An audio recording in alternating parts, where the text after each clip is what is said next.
Welcome to Half a Point, the podcast that predicted that Brisbane would win the grand final last year.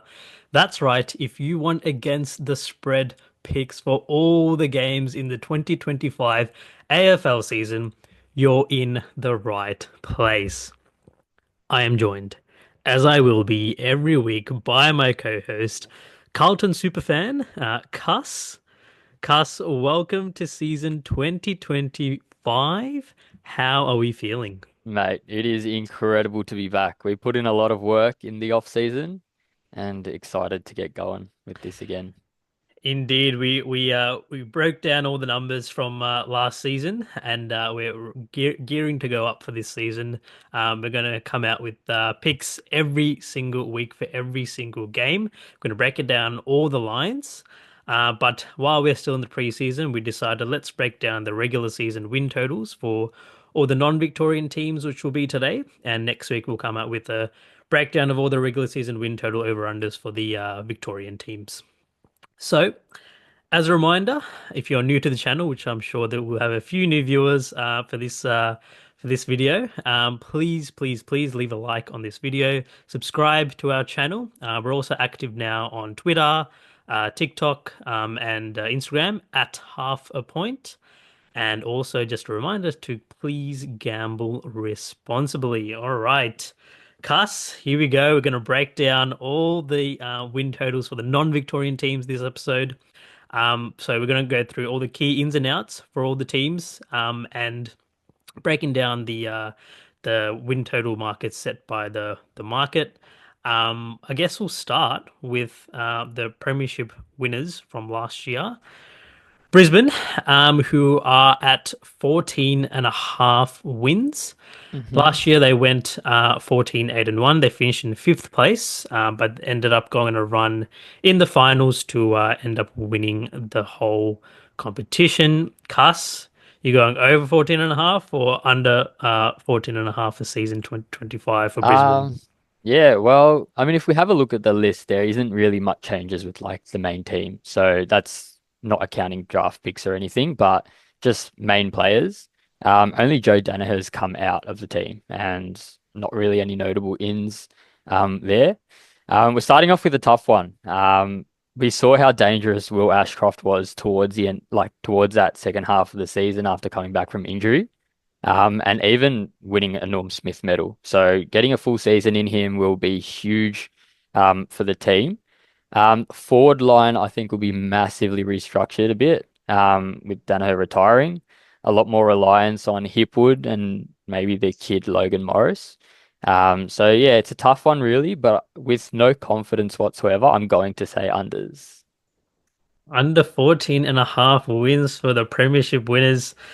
Yep. All right. So for me, my philosophy is let's always go ahead. Let's fade. Let's fade the team that just won the premiership. So every bone in my body wanted to fade Brisbane, but I just can't. Give me the over. Give me the over 14 and a half. And the reason is last year a lot of things went wrong for Brisbane. Remember, we're breaking down the regular season win totals here, and yep, they ended up only winning 14 games, but I felt like for a stretch there, it looked like they're going to miss the finals. As we said last year, we faded Brisbane at home. They did win a lot of games, but they finished 3-9 against the spread at the Gabba. So to me, that's saying, yep, they were overvalued last year in the market, and they're probably going to be overvalued week to week this year in the market, but I think I'm going to go over 14 and a half here just because I feel like they almost had the season from hell, and still end up winning the flag. If the grand final was held at the Gabba every year, we could be talking about this team as a dynasty going for the three-peat or four-peat even Yeah. this year. So I'm going for the over. I feel like they finished in the top four. And I know every bone in my body wanted to fade this team, but I just can't. I just feel like Mm. they're ready to go again. You didn't see a lot of changes to the list. Obviously, the big one of Danaher, but yeah, there's nothing that I can confidently say that they're gonna go under this win total. So yeah, 15 plus wins definitely for Brisbane for me. All Sounds right, good. moving on to The Gold Coast Suns, the ever underachieving Gold Coast Suns, who the line is 11.5 wins for the season. The juice is on the under for that win total. The last year they went 11 and 12. They finished 13th.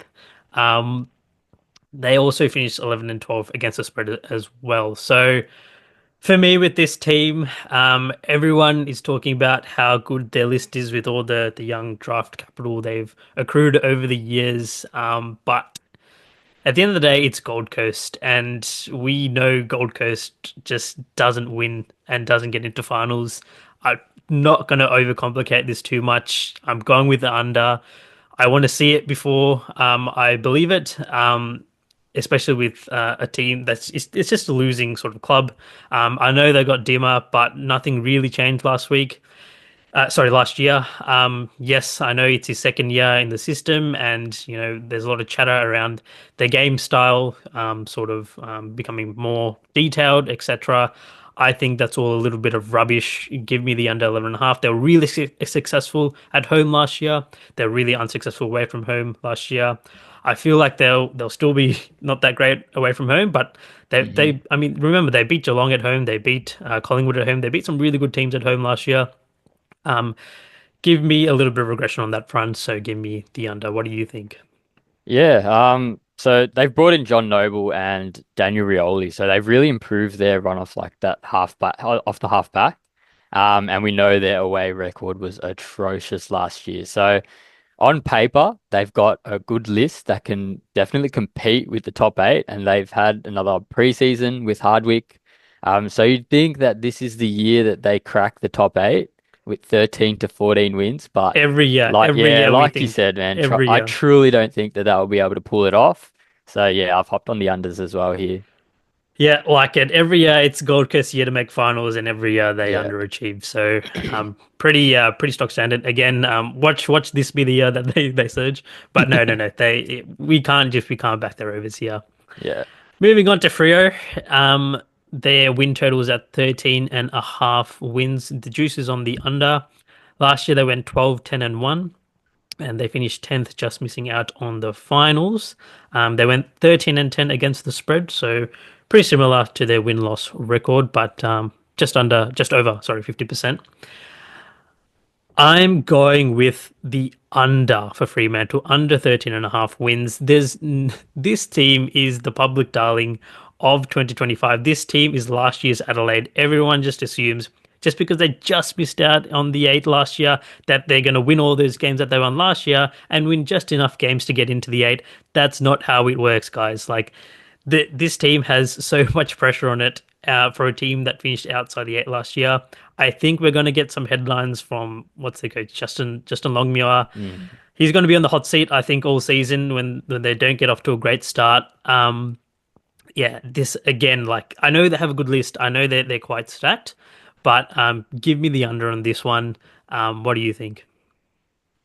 Exact same, mate. Like you said, so much pressure on the coach here. And yeah, definitely in the hot seat here.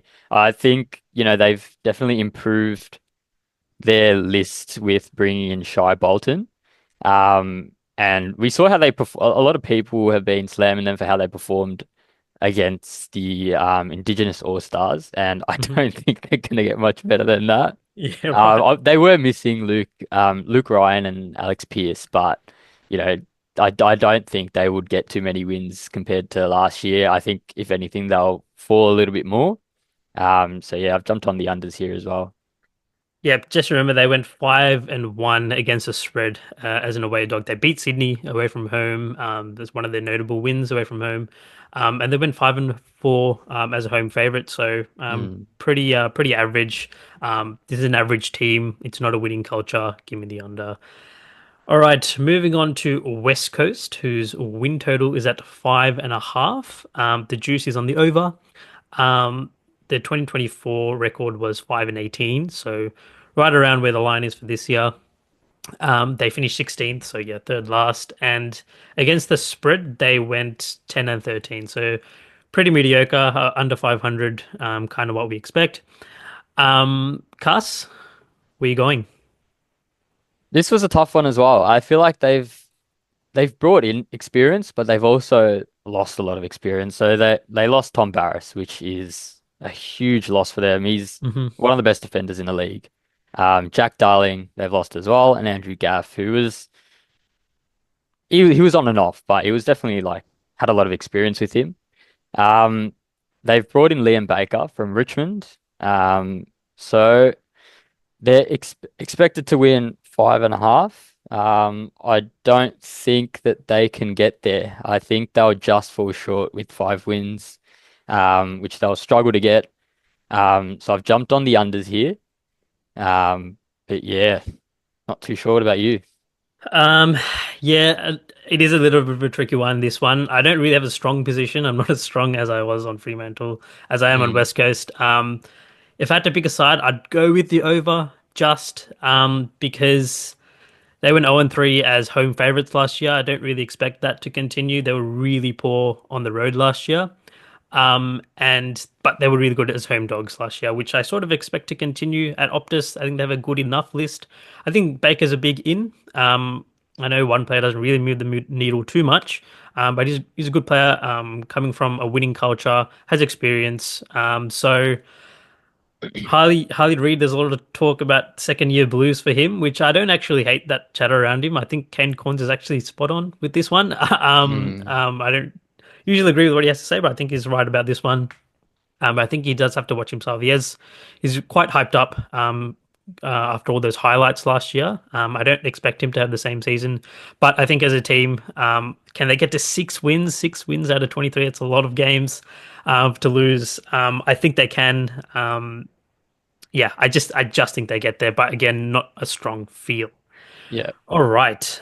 Moving on to the Adelaide Crows. Their win total is 12.5. They went 8-14-1 last year. They finished 15th. Cuss, what do you think? Yeah, I think we're both on the same page for this one. Well underperformed last year. And we know that's just the general consensus. We saw how poorly they played. They, finishing with just 8 wins for the season. I'm quite bullish on them finishing in the top 8. And yeah, so I'm jumping on the overs here. Add another full preseason into the likes of Rochelle and Rankin, Thilthorpe. And I reckon they have potential to become dangerous players. Brought in Peatling and um, Neil Bullen. Neil Bullen. That's right. Big ins. Yeah.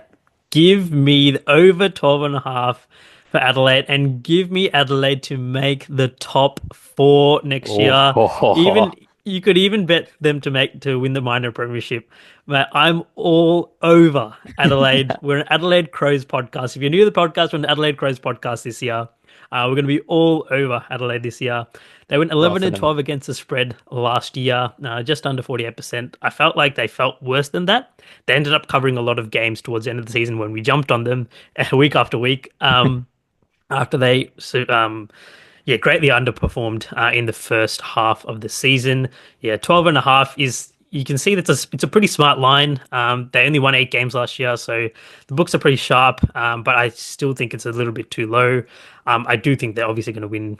I think they're going to win 16 plus games. But Mm, I'm quite bullish on them. I don't like them to win the flag because, as I said, they're interstate teams. Pretty hard for interstate teams to win the flag. But if for them to finish first as a minor premier, I love that. I love the value on that. Um, and yeah, Adelaide from 15th to first. What a story that would be. yeah, I just feel like this is the dream season for Adelaide coming. I love this team. I can't get off this team. I love their back line. I love they have playmakers everywhere. Their forward line's very solid. So mate, I can't get over this team. I love Adelaide. yeah, Even if they go unders, I'm still going to love them. They're my team this year. I'm a yeah, Collingwood supporter at heart, but give me Adelaide to be my second favorite team. All yeah. right. Love that. Okay, moving on to Port Adelaide. I hate Port Adelaide. So, their win total is 13.5. Last year they went 16-7 and ended up finishing second on the ladder somehow. I said all year last year that they were pretenders. And it was proven right in the first game against Geelong and in the prelim against Sydney. There was no way they're winning the flag last year. 13 and a half. I feel like this is a bit of a public side, but give me the under. I'm going to go with one chalk side. Here I think everyone's on Port Adelaide's unders, and I tend to agree with everyone. I feel like they're going to slide. They went 12 and 14 against the spread last year, right around 500. They won a few big games away from home. They beat Carlton away from home. They beat Geelong at GMHBA, if you remember. Quite kind of impressive wins, and even the last game of the season, they beat Freo at Optus. So this team, I just don't think their list is that good. I do think Ken Hinkley is a good coach, but I just don't think he's working with enough here. Yep, their midfield's good. Yep, Juan Francis is great, but I don't believe in this team. They've been kind of good for years now, but just not good enough. I feel like with this being Ken Hinkley's last year as well, I feel like they're just gonna fade away a little bit. They will be in the finals mix as they are every year. I feel like they just miss out. Again, they finished second last year just by a couple of games. If they lost a couple of games that they won, they would have been outside the eight, just like Fremantle. But again, credit to them for winning those games in the end. So we can't really take that away from them. You can't really say for a team if they won all the games that they lost, then they'd be different. Yeah, obviously. But Mm. some of those games are yeah closer than others, which I thought they were quite fortunate to win and be second last year. I don't think they're going to be as fortunate this year, and I like them to slide down outside the top eight. Yep. Beautiful. Love that. I mean, let's have a look at the list changes. So they brought in Rory Atkins and Jack Lukosius. Charlie Dixon has retired and Dan Houston's gone over to the Pies. So like I wouldn't say that's a list improvement, especially with Dan Houston gone. I think this is one of the teams that will drop out of the eight this year. We know Dan Houston is going to be a huge loss for them. They've been in the top eight so many times without delivering, and I feel like there's just only so many times you can do that before you do start to flop. And yeah, I think this is the year that it happens. They'll definitely regress a little bit, so I'm jumping on the unders here. Yeah, love it. All right, moving on to Sydney, who also made the grand final last year. Their win total's at 14 and a half. The juice is on the under. They finished 17 and 6 last year and obviously finished first as minor premiers. Really impressive season. Cuss, where are you going with Sydney? Yeah, look, they did have such a good like good run last year. And so many people were locking them in to like win the whole thing, win the whole lot. I reckon they will be just as competitive this year. If not more, honestly. We saw how they fell off a little towards the end of the year, with a relatively unchanged team and a change in coach, to Dean Cox, who has been at the helm for a while now. How I think he joined Sydney in 2017, 2018. So yeah, I think they'll have a great year, and I'm jumping on the overs here. What about you? Wow. Yeah, yeah. Wow. Mm-hmm. As I said, I love to fade the teams that made the grand final. I couldn't do it for Brisbane. Give me the under 14 and a half wins for Sydney. This might be the easiest one. I'm picking them to miss the eight. Give me Wow. Sydney to miss the eight in season 2025. They went 17 and 9 against the spread last year. So really impressive. They went 6 and 1 as away favorites. We don't really see it. Only three teams went above 500 as away favorites, and they went 6 and 1, which is Mm. quite impressive, but definitely not sustainable at all. Yeah, give me the unders. Like this team is so reliant on like the three players in the midfield. I do not trust their forward line at all. Like I don't know who you trust in that forward line. As I said last year, their back line is aging. Yeah, this team is so reliant on three players. I just don't believe in them. They'll be competitive, but then I don't feel like they're going to miss the eight. Sorry, I don't feel like they're going to make the eight. Make the eight. And Yeah. losing Longmire is a huge deal. Like it's like one of the best coaches in the league. He's been there for Mm. years and years. Yeah, this team has got regression written all over it. I think 14 and a half is a sharp number, but yeah, pretty easy to go on the under for this one. Um, Yeah. I think it's gutsy to go over, but I just don't think they can replicate Heaney's year, Gordon's year, Warner's year last Mm. year. Yeah, I just think it'll be too difficult, so I'm all over their unders. Yeah. All right. Finally, moving on to the final non-Victorian team. the GWS Giants. Their win total is 14.5. The juice is on the under. In 2024, they went 15-8 and they finished in fourth and went out in straight sets after playing two really, really good games. Um, they went 11-14 against the spread last year, so I guess underachieved. But right around 500, so not too worried. 14.5. Give me the over for the Giants. I love this Giants team. I think they're primed to win the Premiership this year. I think this year, sort of, their window is like wide open. Their list is stacked. Um, they lost a few games last year, like to Essendon, to Sydney twice during the regular season. Hmm. Where I'd expect them to sort of win more of those games. They're not. Um, this team made the prelim 2 years ago, out of nowhere, and then went out in straight sets last year. Just feel like this year's the year for them to sort of. I feel like they might just be sneaking under a lot of people's radars. Everyone's talking about Freo, obviously Brisbane and Sydney. The Giants just seem to be the team that I feel like is going to be the one interstate team that's going to cause a lot of trouble. Don't hate them to finish first either as a minor premier. I like Adelaide more, but I think Giants is the smarter pick. Obviously, they are a well-established team, good club, good culture. I have faith in Kings. I think is a good coach. So yeah, give me the over 14.5 wins. Where are you going? Yeah, I've been pretty bullish on them for a while now that they're going to be in the top four, maybe even top two. From what we've seen that from them in like finals, I wouldn't take away too much from that. Regular season, they're so good. They're really hard team to beat. And they've got a really good brand of footy. So I think 15 wins for them is well achievable. Yeah, and I think it's got a lot of value next to it as well. So I'll be on the overs here. They brought in Jake Stringer as well. So we know he can Match winner. sometimes, yeah, be a bit of a match winner, game changer.